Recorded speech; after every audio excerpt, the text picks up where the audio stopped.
ஆண்டவர் இயேசுவினுடைய அளவற்ற அன்பை பெறுகிற சகோதர சகோதரிகளே, ஆரோக்கிய அன்னையினுடைய அன்பு பக்தர்களே, அன்னையினுடைய அருளையும் ஆசையும் பெற வந்திருக்கிற நம் அனைவரையும் ஆண்டவர் நிறைவாக ஆசிர்வதிப்பாராக. ஒரு பங்குத்தளத்தில் பங்குத்தந்தை ஒரு மூதாட்டியை அழைத்து கேட்டார், நீங்கள் ஏன் ஞாயிற்றுக்கிழமை போன வாரம் திருப்பலிக்கு வரவில்லை? அந்த அம்மா சொன்னாங்க, வரலான்னு தான் இருந்தேன், ஆனால் சிறிது யோசனையாக இருந்தது. சரி, பூவா தலையா போட்டு பார்க்கலாம் என்று முடிவு செய்தேன்.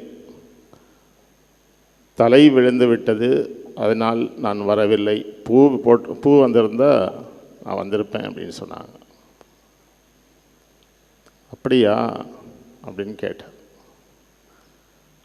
அவங்க இன்னும் மேலே ஒன்று இருக்குப்பா, அதை என்ன தலை உடனே உள்ள காய் நசுண்டி விட்டு பார்த்தேன், 23ஆவது தடவை தான் தலை விழுந்தது, அத்தனை தடவையும் பூ தான் விழுந்தது. 23ஆவது தடவை தலை விழுந்தோன்னே ஆலயத்துக்கு போக வேண்டான்னு முடிவு செய்துட்டேன் அப்படின்னு சொன்னான். அன்பார்ந்தவர்களே, இன்றைக்கு நாம் மகிழ்ச்சியோடு ஆண்டவருக்கு நன்றி செலுத்துவதற்காக இங்கே வந்திருக்கிறோம். நீங்கள் எல்லாம் மகிழ்ச்சியோடு இந்த இல்லத்திலே, இந்த ஆலயத்திலே ஆண்டவருக்கு நன்றி செலுத்த வேண்டும்.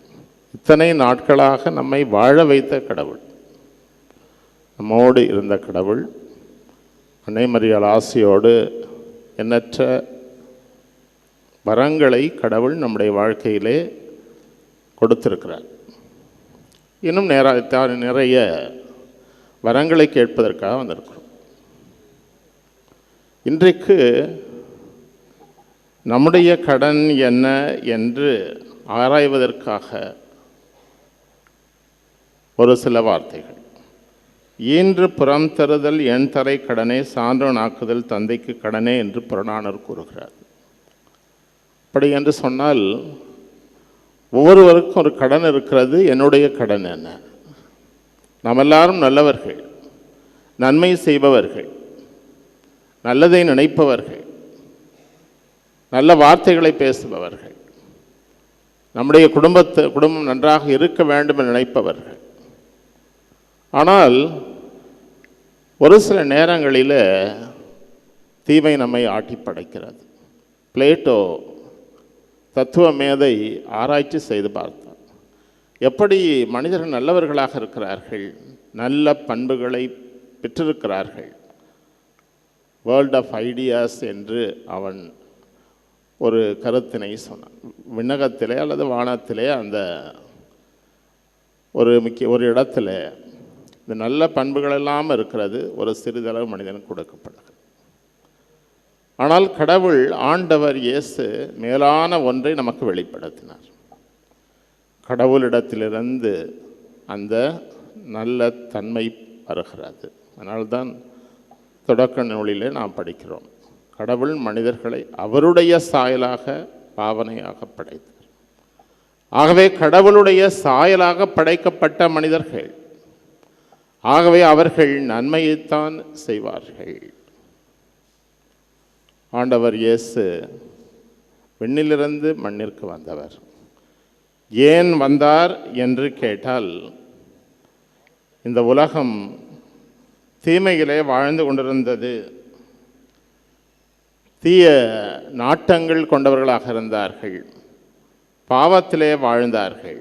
ஆகவே அந்த பாவத்திலே வாழ்ந்த மக்களுக்கு மீட்பை கொடுப்பதற்காக கடவுள் இந்த உலகிலே வந்து பிறந்தார். அப்படி என்று சொன்னால் யார் அவரை அனுப்பியது? தந்தையாகிய இறைவன் அவரை அனுப்பினார். தந்தை அவரை அனுப்பினார். ஏன் அவரை அனுப்பினார் என்று சொன்னால், யோவான் நற்செய்தியிலே 3வது அதிகாரம் 16, 17 வசனங்களிலே வாறு படிக்கிறோம். தம் ஒரே மகன் மீது நம்பிக்கை கொள்ளும் எவரும் அழியாமல் நிலை வாழ்வை பெறும் பொருட்டு அந்த மகனை அழிக்கும் அளவுக்கு கடவுள் உலகின் மேல் அன்பு கூர்ந்தார். ஆகவே கடவுள் இந்த உலகின் மீது அன்பு கொண்ட காரணத்தினாலே தன்னுடைய ஒரே மகனை அனுப்பினார். இப்பொழுது நாம் கேட்க, விளைவு என்ன? எதற்காக வந்தார்? யார் அனுப்பினார்? அப்படி என்று சொன்னால் விளைவு என்ன? முடிவில்லாத வாழ்வு. அந்த முடிவில்லாத வாழ்வை கொடுப்பதற்கு, ஏனென்றால் கடவுள் என்று சொன்னால் பழைய ஏற்பாட்டில் யாவே என்று சொல்கிறோம். யாவே என்று சொன்னால் வாழ்கின்ற கடவுள். ஆகவே அந்த வாழ்கின்ற கடவுள் அந்த நிலையான வாழ்வை மனிதர்களுக்கு கொடுக்கிறார். ஏனென்றால் சபை திருவுரையாளர் 7ஆம் அதிகாரம் 2வது வசனத்தில் நம்முடைய வாழ்க்கை இறப்போடு முடிந்து விட்டது என்று அங்கே சொல்லப்படுகிறது. துக்க வீட்டிற்கு செல்வது நல்லது, ஏனெனில் அனைவருக்கும் இதுவே முடிவு என்பதை உயிருடன் இருப்போர் அங்கே உணர்ந்து கொள்வர்.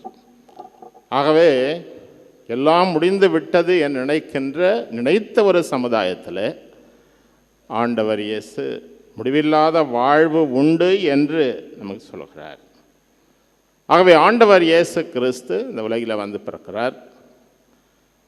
யோவான் நற்செய்தி அவரை வாழ்வு என்று சொல்லுகிறது, ஒளி என்று சொல்லுகிறது, நம்பிக்கையை பெற வேண்டும் என்று சொல்லுகிறது, அவர் மீது நம்பிக்கை கொள்ள வேண்டும் என்று சொல்லுகிறது, அவர் மூவர் கடவுள் என்று சொல்லுகிறது. 400 ஆண்டுகள் அல்லது 300 ஆண்டுகள் கழித்து தந்தை மகன் தூய ஆவியானவர் யார் என்று விளக்கமாக சொல்லுகிற ஒரு சூழ்நிலையில் யோவான் நற்செய்தியில் தந்தை மகன் தூய ஆவியானவர் ஒரே கடவுள் என்று சொல்லி 3 ஆட்களாக இருக்கிறார் என்று சொல்லி அவருடைய பணியை நமக்கு எடுத்து இயம்பக்கூடிய இந்த நற்செய்தி நாம் படிக்கிறோம். ஆகவே ஒரு படி மேலே தான் செல்ல வேண்டும். நம்முடைய ஆன்மீகத்தில் ஒரு படி மேலே செல்ல வேண்டும். இந்த உலக கண்ணோட்டத்தோடு அல்ல, இந்த முடிவில்லாத வாழ்வை நோக்கிய பயணம். அப்படி என்று சொன்னால் நாமெல்லாம் யார்? நீங்கள் கடவுளுடைய பிள்ளைகள். கலாத்தியருக்கு எழுதிய மடல் 4வது அதிகாரம் 6வது வசனம், நீங்கள் அடிமை அல்ல, கடவுளுடைய பிள்ளைகள் என்று சொல்லப்படுகிறது.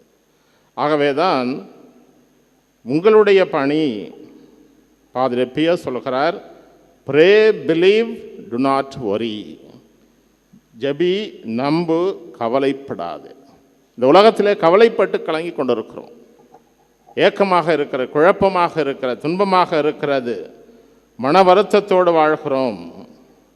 ஆகவே ஆண்டவர் இயேசு கிறிஸ்து அந்த நம்பிக்கையை ஊட்டுகின்றவராக இருக்கிறார். அதனால்தான் அமெரிக்க ஆயர் பேரவை இவ்வாறு சொல்கிறது, The mission of the Lord's entire life was to glorify Father by bringing in salvation. ஆண்டவர் இயேசு கிறிஸ்துனுடைய பணி தந்தையை மகிமைப்படுத்தி நமக்கு மீட்பை, முடிவில்லாத வாழ்வை கொடுப்பதுதான். அதற்காகத்தான் அவர் வந்தார். ஆனால் நாம் பார்க்கிறோம், ஆண்டவர் இயேசு இந்த உலகிலே வந்து பிறந்தார். அந்த மீட்பரைத்தான் தேடினார்கள், அந்த மீட்பரைத்தான் தேடிக்கொண்டிருந்தார்கள். 1500 வருடமாக தேடிக்கொண்டிருந்தார்கள். ஆனால் அவரை தேடிக்கொன்றார்கள் என்று பார்க்கிறோம். இன்றைக்கு கடவுள் நம்மிடத்தில் என்ன சொல்கிறார்? ஒளியாகிய இறைவன் இருளிலே வாழ நினைக்கிற மனிதர் மத்தியில் அந்த ஒளிக்காக உண்டாக்கப்பட்ட நம்முடைய ஆன்மா, இருளில் இருப்பவர்கள் அஞ்சுவார்கள், ஆனால் ஒளியிலே வாழ நாம் அழைக்கப்பட்டிருக்கிறோம். ஆகவே ஆண்டவர் என்ன சொல்லுகிறார்? எல்லாம் நல்லபடியாக முடியும், நான் உன்னை ஆசீர்வதிக்கிறேன், நான் உன்னோடு இருக்கிறேன். அப்படி என்று சொன்னால் உண்மை வாழ்வு, நேர்மையான வாழ்வு, அந்த நேர்மையான வாழ்வை நோக்கித்தான் நாம் பயணம் செய்ய வேண்டும். பிலிப் நேரி சொல்கிறார், Lord watch me, watch out for Philip lest he betrays you today. ஆண்டவரை காட்டி கொடுக்காமல் நான் வாழ வேண்டும். அதுதான் நம்முடைய கடமையாகும். ஆண்டவரை நான் காட்டி கொடுக்க மாட்டேன். ஆண்டவருடைய பெயருக்கு இழுக்கு கொண்டு வர மாட்டேன். ஆண்டவருக்கு பெருமைதான் சேர்ப்பேன். ஆகவே நம்முடைய கடமை ஆண்டவர் இயேசுவினுடைய வாழ்வு போன்றது. அவர் என்ன செய்தார்? தந்தை கீழ்ப்படிந்தார். தந்தைக்கு கீழ்ப்படிந்து வாழ்ந்தார். அவரை பின்பற்றி ஆயிரக்கணக்கான மக்கள் சென்றார்கள். ஆனால் தந்தையினுடைய திருவுளத்தை நிறைவேற்றுவேன் என்று நினைத்தார். தன்னுடைய திருவுளம் அல்ல, சுயநலத்தில், தான் என்ற அகந்தையில், தங்களை பற்றி நினைத்து கொண்டிருக்கிற சமுதாயத்தில் ஆண்டவர் இயேசு கிறிஸ்து கடவுள் சொல்வதை கேட்டு வாழ வேண்டும் என்று நம்மை அழைக்கிறார்.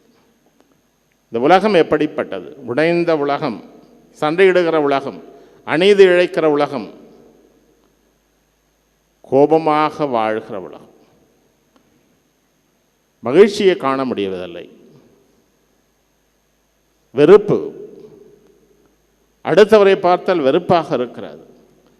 ஆண்டவர் இன்று நம்மை பார்த்து, இறைத்தன்மையில் பங்கு பெற்றவர்கள் நீங்கள் அன்புள்ளவர்களாக இருக்க வேண்டும், தந்தையின் அன்பை சிதைப்பவர்களாக இல்லை என்று சொல்கிறார். அன்பார்ந்தவர்களே, நம்முடைய திருத்தந்தை, முன்னாள் திருத்தந்தை பெனடிக்ட் வார் சொல்கிறார், eternal life is life itself, real life lived in the present. முடிவில்லாத வாழ்வு, விண்ணக வாழ்வு, பேரின்ப வாழ்வு, அதற்காக ஏங்கி தவிக்கிற மனிதர்கள், அந்த வாழ்வு இன்றைக்கு ஆரம்பமாகிறது, எதிர்காலத்தில் இல்லை, இன்றைக்கு ஆரம்பமாகிறது என்று சொல்கிறார். ஆகவே அந்த இறைவன் மீது நம்பிக்கை கொள்ள வேண்டும். அந்த இறைவனுடைய பண்புகளை பெற்றவர்களாக இருக்க வேண்டும். ஆகவேதான் அந்த இறைத்தன்மையில் பங்கு பெற்ற மனிதர்களாக நாம் வாழ அழைக்கப்படுகிறோம். ஆண்டவர் இயேசு சொல்கிறார், தந்தை என்னை அனுப்பினார், நான் அவரால் வாழ்கிறேன். வாழ்வு கொடுப்பதற்காக அனுப்பியிருக்கிறார், மகிழ்ச்சியை கொடுப்பதற்காக அனுப்பியிருக்கிறார், இன்பத்தை கொடுப்பதற்காக அனுப்பியிருக்கிறார், உங்களுக்கு அமைதியை கொடுப்பதற்காக அனுப்பியிருக்கிறார். இன்றைக்கு இந்த திருத்தலத்திலே நாம் ஆண்டவரை போற்றுகிற பொழுது, அன்னை மரியாதை ஜெபிக்கிற பொழுது, அந்த இறைத்தன்மையில் பங்கு பெறுகிறவர்கள் என்ற பெருமையோடு அன்னை மரியாளுக்கு இருந்த அந்த பண்புகளை, உயர்ந்த பண்புகளை நாமும் பெற வேண்டும் என்று ஜெபிக்க இருக்கிறோம். ஆண்டவர் நம்மை நிறைவாக ஆசீர்வதிப்பார், ஆசிருக்கு மேலே ஆசிரை கொடுப்பார். ஏனென்றால் நாம் அவருடைய பிள்ளைகள், அவருடைய வாரிசுகள் என்று சொல்ல வேண்டும். ஆகவே அந்த பெருமையோடு வாழ்கிற மனிதர்கள், மகிழ்ச்சியும் இன்பமும் சமாதானமும் உள்ள ஒரு சமுதாயம், எதை கண்டும் அஞ்சாத சமுதாயம். ஆகவே அந்த ஒரு ஆசிரை பெற வேண்டும் என்று நாம் ஜெபிக்கிறோம். நீங்களும் ஜெபிக்கிறீர்கள். அன்பார்ந்தவர்களே, ஒரு பெண்மணியானவர் என்னிடத்தில் வந்தார்கள். ஏதோ ஒன்று கேட்டார்கள். நான் சொன்னேன், அதை கொடுக்க முடியாது, வாய்ப்பில்லை, கட்டாயம் வேண்டும் என்று சொன்னார்கள். அதற்கு வாய்ப்பில்லையம்மா, அப்படி என்று சொன்னால் நான் இந்த சபையை விட்டு போய் விடுவேன். நான் சொன்ன, ஒரு சின்ன காரியத்துக்கு சபையை விட்டு போகிறேன்றீங்களா? அதெல்லாம் முடியாது, நான் சபையை விட்டு போகிறேன். ஏனென்றால் நீங்கள் அதை கொடுக்கல. நானும் சொல்லி பார்த்தேன், கேட்குற மாதிரியே இல்லை. ஆகவே பொறுமை இழந்து நான் சொன்னேன், சரி போகிறதுனா போங்க அப்படின்னு சொல்லிட்டு. உடனே கோபம் வந்து விட்டது அவங்களுக்கு. நீங்கள் எப்படி போன்னு சொல்லலாம், நீங்கள் எப்படி நீங்கள் போங்கம்மான்னு சொல்லலாம், நான் ஞானப்பால் குடிச்சிருக்கிறேன், நீங்கள் எப்படி போங்கன்னு சொல்லலாம் அப்படின்னு இப்படியே திருப்பினேன்.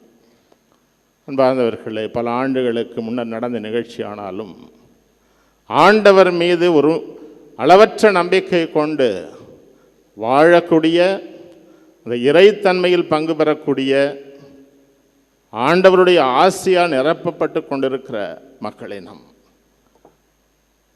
இஸ்ராயல் மக்கள் அல்லது ஆண்டவர் இயேசு பிறந்த அந்த குலத்தை இஸ்ராயல் என்று சொல்லுவார்கள். அதற்கு என்ன பொருள்?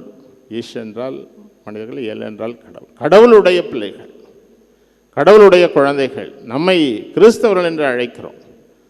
கிறிஸ்துவை போல வாழ்கின்ற காரணத்தினாலே கிறிஸ்தவர்கள் என்று அழைக்கப்படுகிறோம். ஆண்டவர் இயேசு கிறிஸ்துவனுடைய பண்பை பெற்றவர்களாக நாம் வாழ வேண்டும்.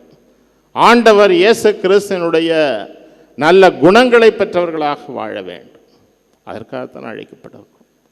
முயற்சி செய்வோம். ஆண்டவர் அளவற்ற விதமாக நம்மை ஆசீர்வதிப்பார், நம்முடைய குடும்பத்தை ஆசீர்வதிப்பார். உங்களுடைய கவலையெல்லாம் போகும், உங்களுடைய துன்பம் எல்லாம் போகும். அந்த நம்பிக்கையோடு வாழ்வதற்காகத்தான் இன்றைக்கு நாம் அழைக்கப்பட்டிருக்கிறோம். உருக்கமாக ஜெபிப்போம். ஆண்டவர் நம்மை ஆசீர்வதிப்பார்.